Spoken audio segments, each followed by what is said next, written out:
ഒരു തീവ്രവാദിയായിട്ടുള്ള വ്യക്തിയെ എങ്ങനെയാണോ പോലീസ് പിടിക്കുന്നത്, അതേപോലെ തന്നെയാണ് ഈ 70 വയസ്സിന് മുകളിലുള്ള ഒരു വ്യക്തിയെ അറസ്റ്റ് ചെയ്തത്. കേരളത്തിൽ ഇന്ന് ആവിഷ്കാര സ്വാതന്ത്ര്യത്തിനും അഭിപ്രായ സ്വാതന്ത്ര്യത്തിനും രണ്ട് മുഖമാണുള്ളത്.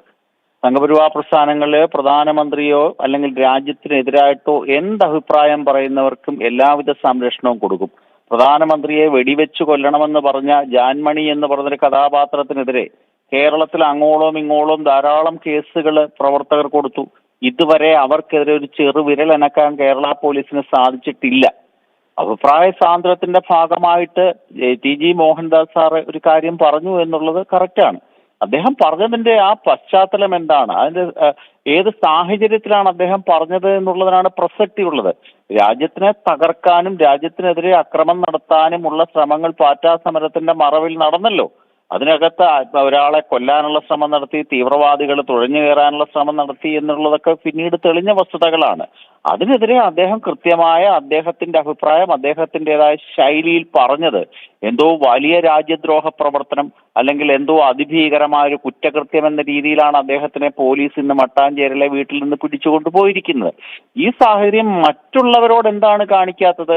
ആവിഷ്കാര സ്വാതന്ത്ര്യം, അഭിപ്രായ സ്വാതന്ത്ര്യം, ഇതെന്താണ്? ഇത് ചിലർക്ക് മാത്രമുള്ള കാര്യങ്ങളാണ്. അത് തന്നെയാണ് ശ്രീ അനിൽ ഇവിടെ നേരത്തെ സൂചിപ്പിച്ചതുപോലെ തന്നെ ഈ KM ഷാജിയുടെ മതമാണ് പ്രശ്നം എന്നുള്ള അത്തരത്തിലുള്ള ജിഹാദി ശക്തികളുടെ സ്വരങ്ങൾ നമ്മൾ പലവട്ടം പലകുറി കേട്ടതാണ്. പക്ഷേ അപ്പോഴൊന്നും ഇത്തരത്തിലുള്ള നിലപാട് സ്വീകരിക്കാൻ സർക്കാർ സംവിധാനങ്ങൾ തയ്യാറായിരുന്നില്ല. ഇവിടെ താങ്കളുടെ ഭാഷയിൽ പറഞ്ഞതുപോലെ തന്നെ ഒരു ക്രിമിനലിനെ എങ്ങനെയാണോ പെരുമാറുന്നത്, അല്ലെങ്കിൽ ഒരു രാഷ്ട്രവിരുദ്ധനെ രീതിയിലാണ്, ഒരു ഭീകരവാദിയെ എങ്ങനെയാണോ പെരുമാറുന്നത്, അങ്ങനെയുള്ള വ്യക്തികളോട് എങ്ങനെയാണോ ഒരു നിയമവ്യവസ്ഥ കൈകാര്യം ചെയ്യുന്നത്, ആ രീതിയിലാണ് ഇത്തരത്തിലുള്ളൊരു പരാമർശം നടത്തിയ വ്യക്തിയെ കൈകാര്യം ചെയ്തത്. ഇവിടെ മറ്റ് പലരും നേരത്തെ സൂചിപ്പിച്ചു വെച്ച ഒരു യാഥാർത്ഥ്യമുണ്ട്. ഈ പാറ്റാ സമരവുമായി ബന്ധപ്പെട്ട് ടി.ജിയുടെ ഭാഗത്തു നിന്നും അത്തരത്തിലുള്ള പരാമർശങ്ങൾ ഉണ്ടായപ്പോൾ അതിനെ സ്വീകരിക്കാം, തള്ളിക്കളയാം. പക്ഷേ അതിന് കീഴെ വന്ന ചില കമന്റുകളുണ്ട്. ടി.ജിയെ അറസ്റ്റ് ചെയ്യുക, നടപടി സ്വീകരിക്കുക എന്നടക്കം. അങ്ങനെയുള്ള താല്പര്യങ്ങൾ ആർക്കൊക്കെ ഉണ്ടായിരുന്നു, അവരെ പ്രീതിപ്പെടുത്താനുള്ള, അത്തരം ജിഹാദി ശക്തികളെ, ഇടത് വലത് സംഘടനകളെ തൃപ്തിപ്പെടുത്താനുള്ള നീക്കമാണ് ഈ തിരക്കിട്ട നീക്കത്തിലൂടെ പ്രകടമാകുന്നത്. ഒന്നുകൂടി പ്രകടമായതല്ലേ? അതെ, തീർച്ചയായിട്ടും. വി.ഡി. സതീശൻ സർക്കാർ അധികാരത്തിൽ വന്നതോടുകൂടി കേരളത്തിലെ ഭരണരംഗത്തും ആഭ്യന്തര വകുപ്പിലും ഒക്കെ തന്നെ ജിഹാദി ശക്തികളുടെ സ്വാധീനം വളരെ കൂടിയിരിക്കുകയാണ്.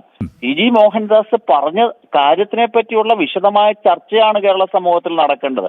അദ്ദേഹം പറഞ്ഞത് ശരിയാണോ തെറ്റാണോ, അതിനകത്ത് ഏതെങ്കിലും ന്യായമുണ്ടോ അന്യായമുണ്ടോ എന്നുള്ള ആരോഗ്യകരമായ ചർച്ച നടക്കാതെ അദ്ദേഹം പറഞ്ഞതിന്റെ നെഗറ്റീവ് വശം മാത്രം ചെകഞ്ഞു പിടിച്ചുകൊണ്ട് അദ്ദേഹത്തിനെ ഏതോ വലിയ തീവ്രവാദിയാക്കി ചിത്രീകരിക്കാനുള്ള ശ്രമം ചില കോണുകളിൽ നിന്ന് കൃത്യമായി നടക്കുന്നുണ്ട് എന്നുള്ളതാണ് നമുക്ക് കാണാൻ സാധിക്കുന്നത്. ഈ കഴിഞ്ഞ ദിവസം കേരള പോലീസിനെ വെല്ലുവിളിച്ച ഒരു ആയങ്കി എന്ന് പറയുന്ന ആ ചെറുപ്പക്കാരനെ എത്രമാത്രമാണോ പോലീസ് വളഞ്ഞു പിടിക്കാൻ ശ്രമിച്ച അതിനേക്കാൾ ഭീകരമായിട്ടല്ലേ ഇപ്പോൾ ഈ അറസ്റ്റ് സംഭവിച്ചിരിക്കുന്നത്.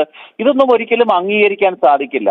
കേരളത്തിലെ മുഖ്യധാരയിലുള്ള പല മാധ്യമങ്ങളിലും വരുന്ന വാർത്തകൾ എത്രയോ രാഷ്ട്രവിരുദ്ധമായ കാര്യങ്ങൾ വരുന്നുണ്ട്.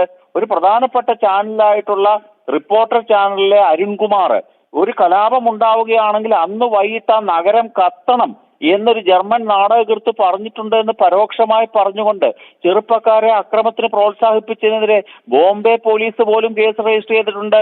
കേരള പോലീസ് നാളിതുവരെ അനങ്ങിയിട്ടില്ല. അതിനെന്താണ് കേരള പോലീസിന് എന്താണ് അതിന് പറയാൻ മറുപടി?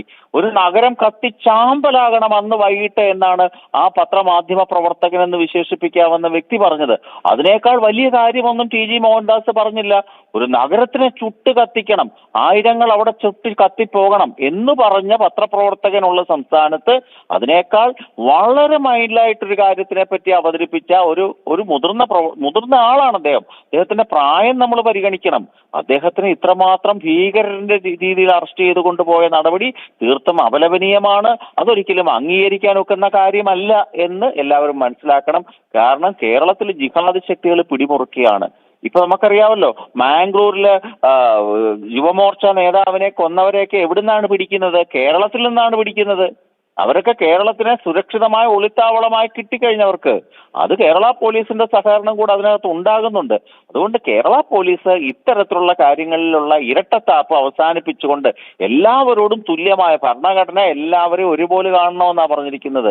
ഇത് ചിലര് ചെയ്യുന്നത് ശരി, ചിലര് ചെയ്യുന്നത് തെറ്റ് എന്ന രീതിയിൽ അവരെ ഈ ഇത്തരത്തിൽ വളഞ്ഞിട്ട് ആക്രമിക്കുന്നതിനെ ഒരിക്കലും അംഗീകരിക്കാൻ സാധിക്കത്തില്ല. കേരളത്തിലെ ചിന്തിക്കുന്ന വിവേചന ബുദ്ധിയുള്ള കേരള സമൂഹം ഇതിന്റെ ശരിതെറ്റുകൾ തിരിച്ചറിയുമ്പോൾ വളരെ വലിയ ഒരു പ്രശ്നം കേരളത്തിലുണ്ടാകും. യെസ്, വളരെയധികം നന്ദി അഡ്വക്കേറ്റ് അനിൽ വെളിയിൽ ഈ ഒരു സമയം ഞങ്ങളോട് സഹകരിച്ചതിന്.